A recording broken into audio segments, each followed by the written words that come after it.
Book 1 in the Chronicles of Narnia by C.S. Lewis. The Magician's Nephew. Read by William Davis Moore. Chapter 1. The Wrong Door. This is a story about something that happened long ago, when your grandfather was a child. It is a very important story, because it shows how all the comings and goings between our own world and the land of Narnia first began. In those days, Mr. Sherlock Holmes was still living in Baker Street, and the Bastables were looking for treasure in the Levisham Road. In those days, if you were a boy, you had to wear a stiff Eton collar every day, and schools were usually nastier than they are now. But meals were nicer. And as for sweets, I won't tell you how cheap and good they were, because it would only make your mouth water in vain.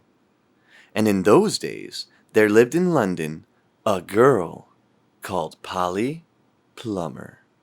She lived in one of those long row houses which were all joined together.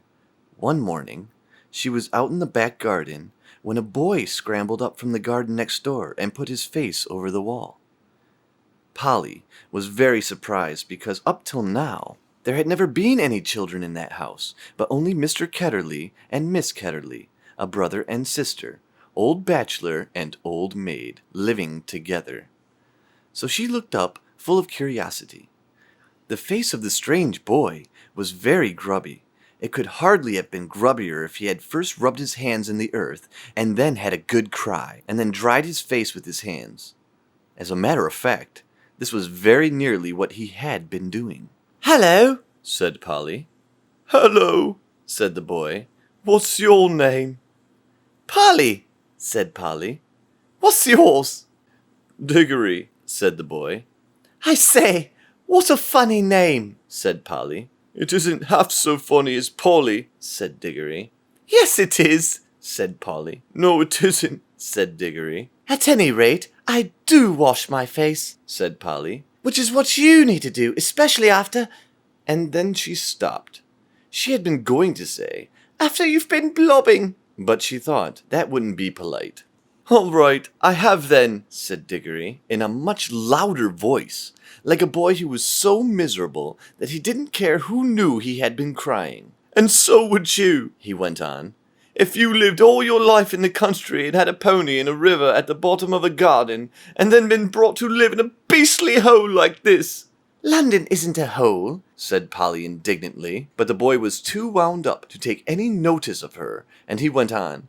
"And after your father was away in India, and you had to come and live with your aunt and uncle who's mad, and if and if the reason was they both were looking after your mother, and if your mother was ill and was going to die." Then his face went the wrong sort of shape, as it does when you're trying to keep back your tears. "I didn't know, I'm sorry," said Polly humbly. And then, because she hardly knew what to say, and also to turn Digory's mind to cheerful subjects, she asked, "Is Mr. Ketterley really mad?" "Well, either he's mad," said Digory, "or there's some other mystery. He has a study on the top floor, and Aunt Letty says I must never go up there. Well, that looks fishy to begin with, and then there's another thing. Whenever he tries to say anything to me at meal times, he never even tries to talk to her. She always shuts him up.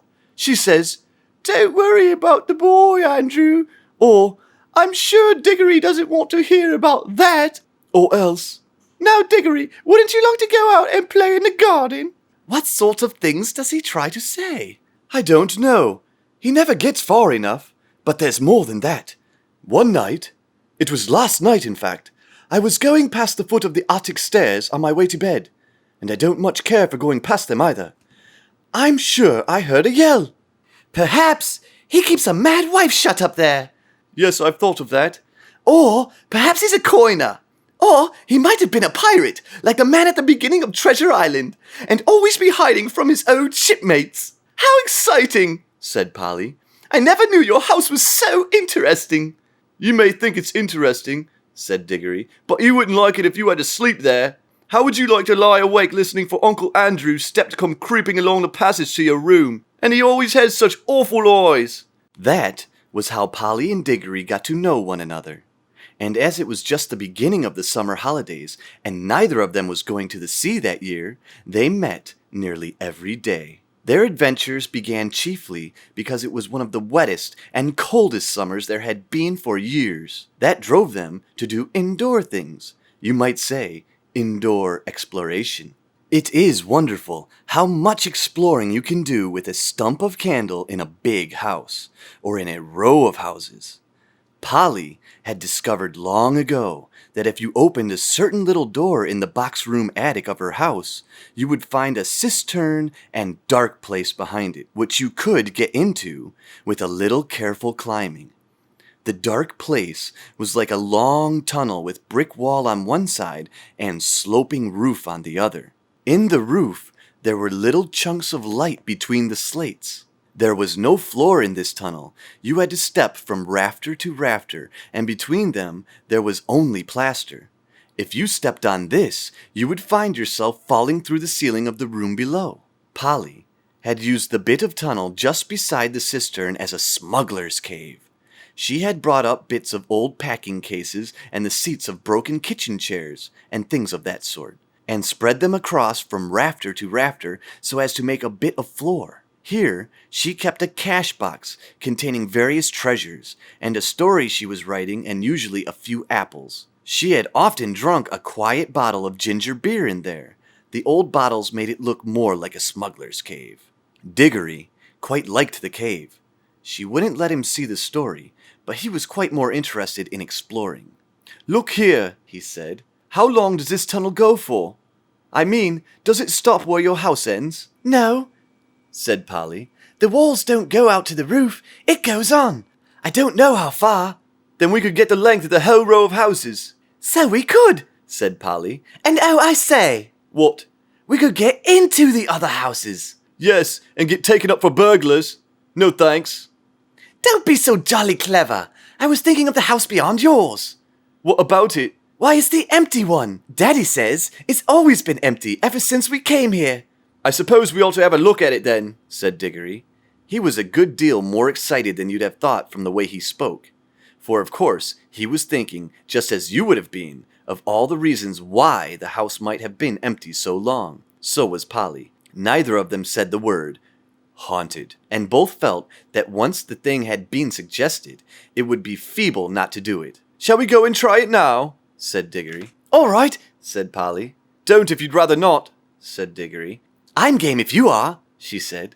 "How are we to know when we're in the next house but one?" They decided they would have to go out into the box room and walk across it taking steps as long as the steps from one rafter to the next. That would give them an idea of how many rafters went to a room. Then they would allow about 4 more for the passage between the 2 attics in Polly's house, and then the same number for the maid's bedroom as for the box room. That would give them the length of the house. When they had done that distance twice, they would be at the end of Digory's house. Any door they came to after that would let them into an attic of the empty house. "But I don't expect it's really empty at all," said Digory. "What do you expect?"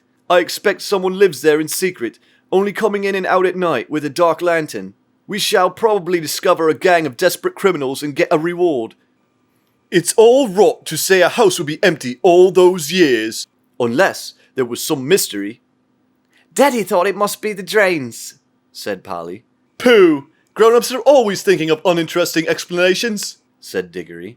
Now that they were talking by daylight in the attic instead of by candlelight in the smuggler's cave, it seemed much less likely that the empty house would be haunted. When they had measured the attic, they both had to get a pencil and do a sum. They both got different answers to it at first, and even when they agreed, I am not sure they got it right. They were in a hurry to start on the exploration.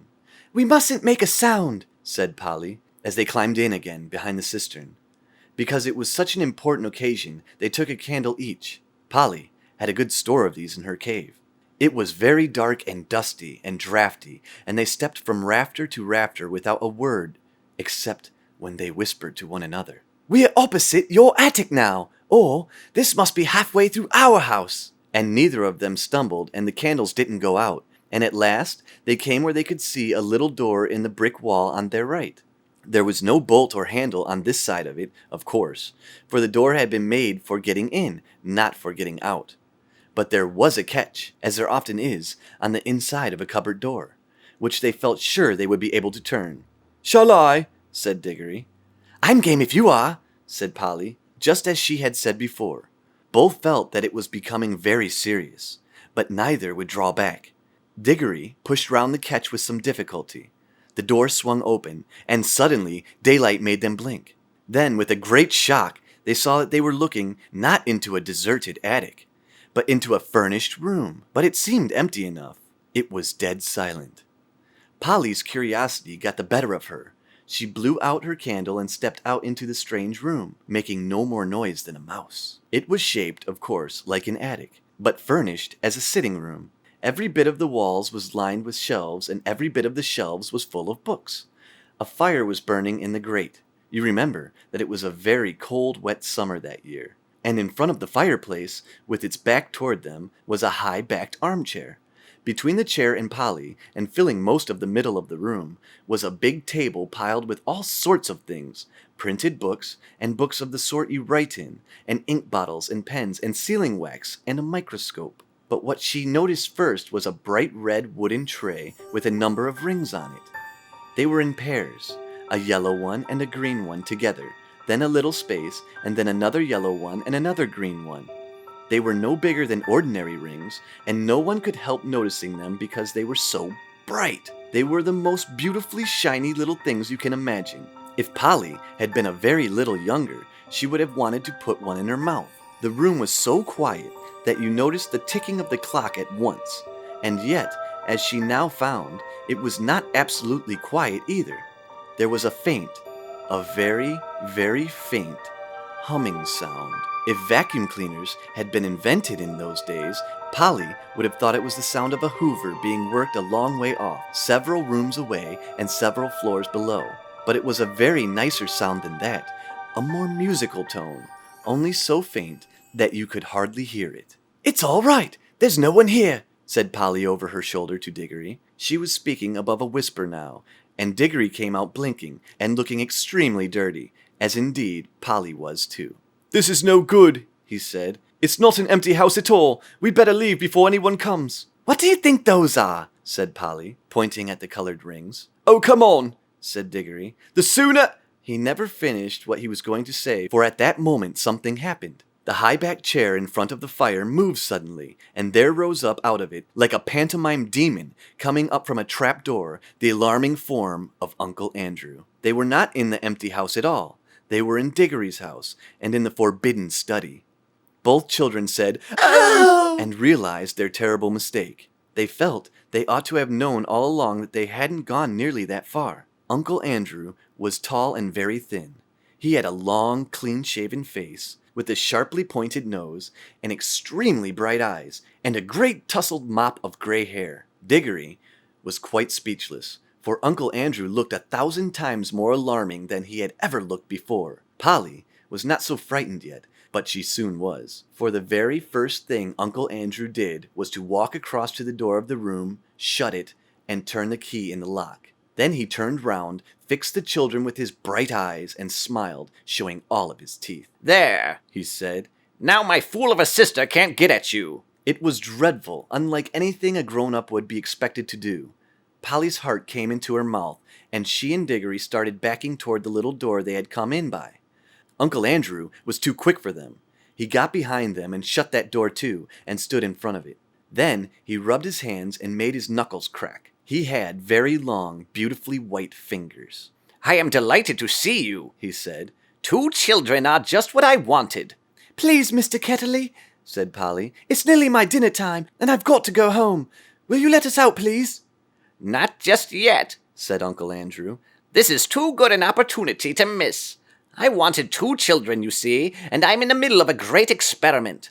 I've tried it on a guinea pig, and it seemed to work, but then a guinea pig can't tell you anything, and you can't explain to it how to come back." "Look here, Uncle Andrew," said Digory. "It really is dinner time, and they'll be looking for us in a moment. You must let us out." "Must?" said Uncle Andrew. Digory and Polly glanced at one another. They dared not say anything, but the glances meant, "Isn't this dreadful?" and We must humor him. If you let us go for our dinner now, said Polly, we could come back after dinner. Ah, but how do I know that you would? Said Uncle Andrew, with a cunning smile.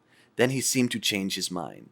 Well, well, he said, if you really must go, I suppose you must. I can't expect two youngsters like you to find it much fun talking to an old buffer like me. He sighed and went on. You've no idea how lonely I sometimes am. But no matter, go to your dinner. But I must give you a present before you go. It's not every day that I see a little girl in my dingy old study, especially, if I may say so, such a very attractive young lady as yourself. Polly began to think he might not really be mad after all. Wouldn't you like a ring, my dear? Said Uncle Andrew to Polly. Do you mean one of those yellow or green ones? Said Polly. How lovely! Not a green one, said Uncle Andrew. I'm afraid I can't give the green ones away, but I'd be delighted to give you any of the yellow ones with my love. Come and try one on. Polly had now quite got over her fright and felt sure that the old gentleman was not mad, and there was certainly something strangely attractive about those bright rings. She moved over to the tray. Why, I declare, she said, that humming noise gets louder here. It's almost as if the rings were making it. What a funny fancy, my dear, said Uncle Andrew with a laugh. It sounded a very natural laugh, but Digory had seen an eager, almost greedy look on his face. Polly, don't be a fool, he shouted. Don't touch them. It was too late. Exactly as he spoke, Polly's hand went out to touch one of the rings, and immediately, without a flash or a noise or a warning of any sort, there was no Polly. Digory and his uncle were alone in the room.